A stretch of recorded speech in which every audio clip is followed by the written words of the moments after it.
আজ আপনাদের সঙ্গে শেয়ার করব খুবই সুন্দর একটা সহজ নাস্তা রেসিপি। দেখুন নাস্তাগুলো দেখতে কতটা লোভনীয় হয়েছে, খেতেও কিন্তু ভীষণ ভালো লাগে। আর হাতে মাত্র 10 মিনিট সময় থাকলে আপনারা এই নাস্তাগুলো তৈরি করে নিতে পারবেন। আর বাচ্চাদের স্কুল টিফিনেও দিতে পারেন বা অফিসের টিফিনেও কিন্তু আপনারা এগুলো দিতে পারেন। তো অবশ্যই স্কিপ না করে পুরোটা দেখে নেবেন। আসসালামু আলাইকুম, সবাই কেমন আছেন? আশা করছি ভালো আছেন। তো চলুন কথা না বাড়িয়ে রেসিপি শুরু করি। এখানে দেখুন একটা মিক্সিং বলে আমি দুটো ডিম ভেঙে নিলাম। এবার এখানে দিয়ে দিচ্ছি হাফ কাপ চিনি। এখানে মিষ্টি আপনারা যে যার মতো করে দিয়ে দিতে পারেন। হাফ কাপ মিষ্টি দিলে ঠিকঠাক হয়ে যাবে।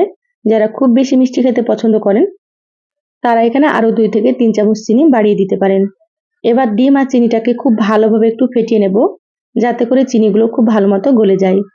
তো এখানে আমি গোটা চিনি দিয়েছি, আপনারা চাইলে কিন্তু চিনিটাকে গুঁড়ো করেও দিতে পারেন। চিনি গুঁড়ো করে দিলে কিন্তু সময়টা একটু কম লাগবে, আর এরকম গোটা চিনি দিলে একটু মিশতে সময়টা বেশি লাগবে।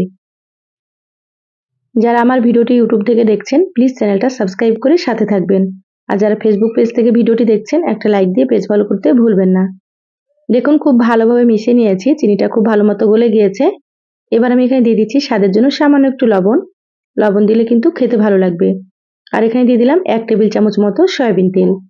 এবার লবণ আর তেলটাকে খুব ভালোভাবে আবারও একটু মিশিয়ে নেব। এখানে আমি সয়াবিন তেল দিয়েছি, আপনারা চাইলে কিন্তু এখানে ঘি বা বাটার দিতে পারেন। বাটার বা ঘি দিলে খেতে আরো বেশি ভালো লাগবে। বাটারটাকে গলিয়ে তারপরে দিয়ে দেবেন। দেখুন তেলটা খুব ভালো মতো মিশে গিয়েছে। এবার আমি এখানে দিয়ে দিচ্ছি 1 কাপ ময়দা। তো এখানে আমি ময়দা দিয়ে তৈরি করব। আপনারা চাইলে এখানে ময়দার পরিবর্তে আটাও দিতে পারেন। আটা দিয়েও কিন্তু রেসিপিটা তৈরি করা যাবে। এবার আমি এখানে দিয়ে দিচ্ছি পাউডার দুধ। পাউডার দুধ দিলে কিন্তু খেতে আরো বেশি মজা হবে। তা আপনারা অবশ্যই কিন্তু এখানে দিয়ে দেবেন। এখানে আমি 3 টেবিল চামচ দুধ দিয়ে দিলাম। খুব ভালোভাবে মিশিয়ে নিচ্ছি।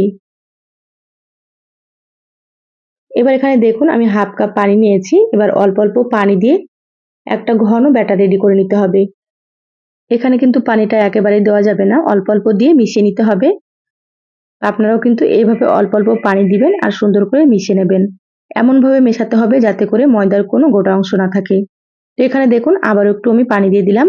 আবারও খুব ভালোভাবে মিশিয়ে নিচ্ছি। এই নাস্তা বা টিফিনটা খেতে এত বেশি মজা হয়, একবার তৈরি করে না খেলে কিন্তু আপনারা বিশ্বাসই করবেন না। আর এটা বানাতে কিন্তু খুব একটা বেশি সময় লাগে না, অল্প সময়ের মধ্যে কিন্তু রেডি হয়ে যায়। আর বাচ্চারা পেলে তো খুবই পছন্দ করবে এই নাস্তাটা। দেখুন খুব ভালোভাবে মিশিয়ে নিয়েছি। এইভাবে ঘন একটা ব্যাটার রেডি করে নিতে হবে। ব্যাটারটা কিন্তু খুব বেশি পাতলা হবে না, আপনারা হয়তো দেখেই বুঝতে পারছেন। তো এখানে আমার কিন্তু পুরো হাফ কাপ পানি লেগেছে।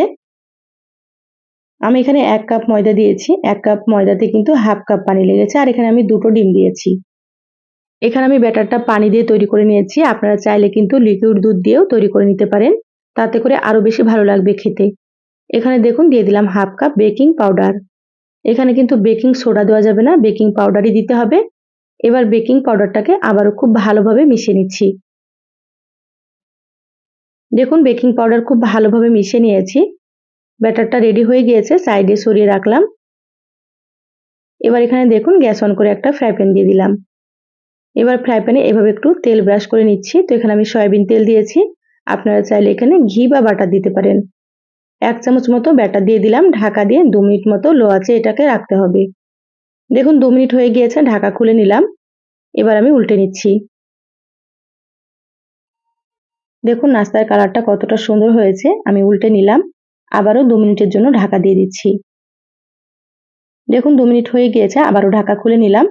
এই পাশটাও কিন্তু খুব সুন্দর মতো ভাজা হয়েছে। এবার আমি নাস্তাটা তুলে নিচ্ছি প্লেটে। আবারও আপনাদেরকে একটা আমি ভেজে দেখাচ্ছি। দেখুন আবার একটু তেল ব্রাশ করে নিলাম। 1 চামচ মতো ব্যাটার দিয়ে দিচ্ছি।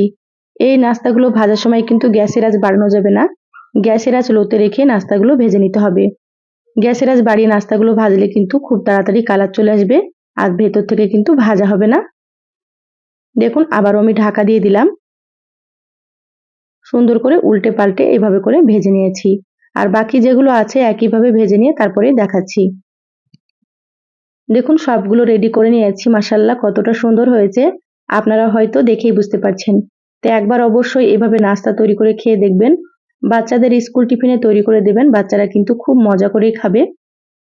এই নাস্তাগুলো তৈরি করে কিন্তু আপনারা বাইরেও রেখে দিতে পারেন, 2 থেকে 3 দিন ভালো থাকবে। দেখুন কতটা নরম তুলতুলে হয়েছে। তো রেসিপিটা কেমন লাগলো চ্যানেলের কমেন্ট বক্সে জানাবেন। ভালো লাগলে একটা লাইক দিয়ে ভিডিওটা শেয়ার করে দিবেন। সবাই ভালো থাকবেন, সুস্থ থাকবেন। দেখা হবে আবারও কোনো নতুন রেসিপিতে। ধন্যবাদ সবাইকে। আল্লাহ হাফিজ।